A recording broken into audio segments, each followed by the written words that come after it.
sweeper keeper, the one who makes defenders irrelevant. June 30th, 2014. Porto Alegre, Brazil. Germany versus Algeria in the World Cup round of 16. Germany's playing with a high defensive line. Per Mertesacker and Jérôme Boateng at the back. Both slow. Algeria's got pace to burn on the counter-attack. In a traditional setup, this would be a disaster waiting to happen. Then Manuel Neuer decided to rewrite what a goalkeeper could be. 9th minute. Algeria plays a through ball into the channel. Their striker's got pace. Neuer recognises it instantly, sprints 20 yards out of his box and slides to clear the ball into touch. Not a save, a clearance, like a sweeper. 71st minute, the most iconic moment. Neuer performs a headed clearance outside the penalty area, maintaining his momentum to track the play. He's not just a goalkeeper anymore, he's Germany's deepest defender. 89th minute. Islam Slimani breaks through on a desperate counter-attack. Neuer doesn't wait in his goal. He charges out and executes a sliding tackle in the midfield third. The midfield third. The final stats from that match are absurd. 59 total touches, 21 touches outside the penalty box. Multiple defensive interventions that look more like a centre-back's highlight reel than a goalkeeper's. Germany won 2-1 in extra time. Neuer didn't just save them. He fundamentally altered the geometry of the match. Here's the tactical genius of it. When you play a long ball behind Germany's defence, the safe option for a struggling team, that space doesn't exist anymore because Neuer's already there. It allows the entire team to push higher, sustain pressure in the opposition half, knowing their goalkeeper is covering 40 yards of space behind them. This wasn't new. Elements existed in Lev Yashin and the Hungarian keeper Gyula Grosic decades earlier, but Neuer codified it for the modern high-pressing era. He proved that in 2024, the best teams don't just need a shot stopper, they need an 11th outfield player who happens to wear gloves. The sweeper keeper revolution started that day in Brazil. Now every elite club demands it. If your goalkeeper can't play with his feet and sweep behind the defense, you're playing with 10 men. The distributor, the quarterback keeper. If Manuel Neuer is the sweeper who defends space, Edison Moraes is the sweeper who attacks it. Pep Guardiola arrived at Manchester City with an obsession: control, numerical superiority, building attacks from the back. He needed a goalkeeper who could pass like a midfielder. What he got was a goalkeeper who passes better than most midfielders. Edison doesn't punt the ball. He pings it 70 yards with pinpoint accuracy using a side volley technique borrowed from futsal. The trajectory stays flat and fast, not the traditional high arc that gives defenders time to adjust. His passing portfolio is ridiculous. Clip chips to overlapping fullbacks, driven passes into the feet of defensive midfielders under pressure, and the signature move, the 70-yard laser beam into the path of a sprinting forward that bypasses 3 lines of the opposition. Here's the difference between Edison and a traditional keeper.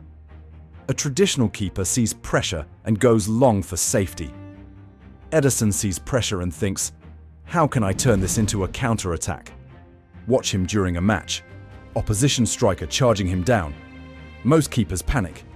Edison waits and waits until the striker is literally inches away. Then he rolls the ball to a centre-back or dinks it over the press entirely. His teammates describe it as terrifying. He'll pirouette in his own 6-yard box with attackers closing in, baiting the press to create space 40 yards up the pitch. 1 millisecond of hesitation and it's a goal. But Edison doesn't hesitate. Ever. The psychology here is fascinating. This isn't just skill. It's pathological calmness. Most people's fight or flight response would kick in. Edison's brain apparently doesn't have that setting. Compare him to David De Gea, one of the best shot stoppers of his generation. De Gea's distribution was always his weakness. Higher error rates, fewer progressive passes, reluctance to leave his line. By the end of his Manchester United career, that limitation became a tactical burden the team couldn't carry anymore. The modern game has decided, if you can't distribute, you can't compete. Edison proved that a goalkeeper's feet are just as important as his hands. The tragic hero, defined by the worst moment. May 26, 2018. Kyiv, Ukraine. Champions League final. Liverpool versus Real Madrid. Loris Karius walked onto that pitch as Liverpool's starting goalkeeper. He walked off as football's most infamous punchline. 2 errors, 2 goals, 1 destroyed career. But here's what most people don't know. This wasn't a choke. It was a medical disaster misdiagnosed as incompetence. The match started fine. 6th minute, Karius was quick off his line to sweep up a loose ball. 43rd minute, he made a brilliant save from a Cristiano Ronaldo header. No signs of nerves. No indication anything was wrong. Then came the 49th minute. Sergio Ramos collided with Karius, elbow to the temple. Significant contact. Karius went down briefly, got up, and play continued. No extensive treatment. No concussion protocol. 1 minute later, the first error. Karius collected a routine through ball and attempted to roll it out to a defender. Standard distribution. Except he completely failed to account for Karim Benzema standing 5 yards away. Benzema stuck out a leg. The ball deflected into the empty net. Commentators called it dozy as hell. Social media exploded. What was he thinking? The second error came in the 64th minute. Gareth Bale hit a speculative shot from 35 yards. Dipping, but savable. Regulation for a Champions League level keeper. Karius moved to catch it. The ball slipped through his hands and into the net. Liverpool lost 3-1. Karius was destroyed in the media. Memes everywhere. His name became synonymous with failure. Then came the medical report. Days after the final, Liverpool sent Karius to Dr. Ross Zafonte at Massachusetts General Hospital, a world-renowned expert in head trauma. The diagnosis: concussion sustained during the match. Specifically, visual spatial dysfunction that likely occurred immediately following the collision with Ramos. Visual spatial dysfunction affects your ability to judge distance, speed, and the position of objects in space. For a goalkeeper, that's catastrophic. The error with Benzema, misjudging the striker's distance. The error with Bale, misjudging the flight and swerve of the ball. Both perfectly consistent with the diagnosis. But the damage was done. The cultural memory was set. Karius became a meme before the medical evidence could rewrite the narrative. He was loaned to Besiktas, then Union Berlin. His career at the elite level was over. This is the cruelty of the goalkeeper position. A striker who misses a penalty can score in the next match. A goalkeeper who makes a mistake in a final carries it forever. Physical vulnerability gets misdiagnosed as mental weakness. And sometimes the truth arrives too late to save your reputation. The tournament merchant. The World Cup anomaly. Guillermo Ochoa has one of the strangest careers in football history. At club level, he's been relegated twice, conceded 82 goals in a single La Liga season, and bounced between mid-table teams across Europe. At the World Cup, he transforms into a literal wall. 2014, Brazil. Group stage. Mexico versus the hosts. Ochoa produced one of the greatest individual goalkeeping performances in World Cup history. 6 reflex saves. The most famous, a point-blank stop from a Neymar header that defied physics. Commentators compared it to Gordon Banks' save against Pelé. Mexico drew 0-0. Ochoa was the only reason. 2018, Russia. Mexico versus Germany, the defending world champions. Ochoa made 9 saves in a 1-0 victory, thwarting a German attack that had averaged over 3 goals per game in qualifying. 2022, Qatar. Mexico versus Poland. Ochoa saved a Robert Lewandowski penalty to preserve a crucial draw. 3 World Cups, 3 legendary performances. And between tournaments, mediocrity. So why does this happen? 2 reasons. First, tactical suitability. When Mexico plays top-tier opponents at the World Cup, they sit deep in a defensive block. It's a shooting gallery. Ochoa faces 15 to 20 shots per match, and that rhythm suits him. He's not required to sweep or distribute his weaknesses. He just has to react, and his reflexes are elite. Second, the psychology of patriotism. For Ochoa, representing Mexico at the World Cup activates a level of focus and adrenaline that club football simply cannot replicate. The stage matters, the pressure matters, and somehow that pressure makes him better. The tournament merchant archetype proves something important. Context changes performance. Some players thrive under the brightest lights, others crumble. Ochoa needs the World Cup to be great, and every 4 years he delivers. The penalty Machiavelli, weaponizing anxiety. December 18th, 2022. Lusail Stadium, Qatar. World Cup final. Argentina versus France. The match is tied 3-3 after extra time. Penalty shootout to decide the greatest prize in football. Emiliano Martinez walks to the penalty area, and he brings psychological warfare. He's the first player to arrive, stakes his claim to the space, shakes hands with Hugo Lloris, but maintains a menacing presence. This is his territory now. Aurélien Tchouaméni steps up for France's second penalty. Martinez holds the ball. Instead of handing it to him, he throws it away to the edge of the penalty area. Tchouaméni has to break his pre-shot routine, walk over and retrieve it. His heart rate spikes, his focus shatters. He misses, wide of the post. This isn't new for Martinez. In the 2021 Copa America semi-final against Colombia, pitchside microphones caught him shouting at Yerry Mina before his penalty. They played together on separate teams in England. Mina missed. After every save, Martinez doesn't stay composed. He celebrates aggressively, shoulder shimmies, hip thrusts. He whips the crowd into a frenzy and signals to the next kicker that he's in total control. The strategy is so effective that IFAB, football's rule-making body, introduced new regulations for the 2023/24 season explicitly targeting Martinez's tactics. Goalkeepers are now banned from delaying kicks, touching goalposts, or acting in ways that unfairly distract the kicker. He literally completed the psychological game of penalties so thoroughly that they had to nerf it. Here's the philosophy. Most people think penalties are a lottery. Martinez proved they're not. They're a solvable problem. The pressure on the kicker is immense. Martinez's job is to amplify that pressure to a breaking point. And it works. Argentina won the World Cup. Martinez saved 2 penalties in the shootout and became a national hero. The dark arts master who turned mind games into trophies. The technical saver. The penalty specialist. While Martinez weaponizes psychology, Diego Alves weaponized biomechanics. Alves holds the record for most penalty saves in La Liga history. 22 penalties saved during his time at Valencia. That's a save rate of nearly 50%, almost double the normal rate.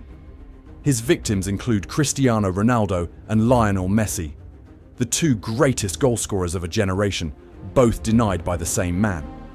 The technique is simple but brutally effective. Wait and explode. Most goalkeepers guess. They commit early, diving left or right based on the kicker's body language. Alves refused to guess. He held his position on the line until the absolute last millisecond, forcing the kicker to make the decision. Then, he relied on immense leg strength to generate instant lateral power. By waiting, he turned the penalty from a prediction game into a reaction game. The kicker had to commit first, and once they did, Alves exploded. It's the opposite of Martinez's approach. No theatrics, no trash talk, just cold, calculated efficiency. The scientist versus the warlord. Both effective, both terrifying for penalty takers. The Showman, El Loco, September 6th, 1995. Wembley Stadium, England versus Colombia. Friendly match. Jamie Redknapp floats a wayward cross toward Colombia's goal. René Higuita, the Colombian goalkeeper, has an easy decision. Catch it. Simple. Instead, He dives forward and kicks the ball with his heels over his head while airborne. The scorpion kick. Completely unnecessary. Absolutely iconic. That moment encapsulates Higuita's entire philosophy. Why just save the ball when you can turn it into performance art? But the showman archetype has a dark side.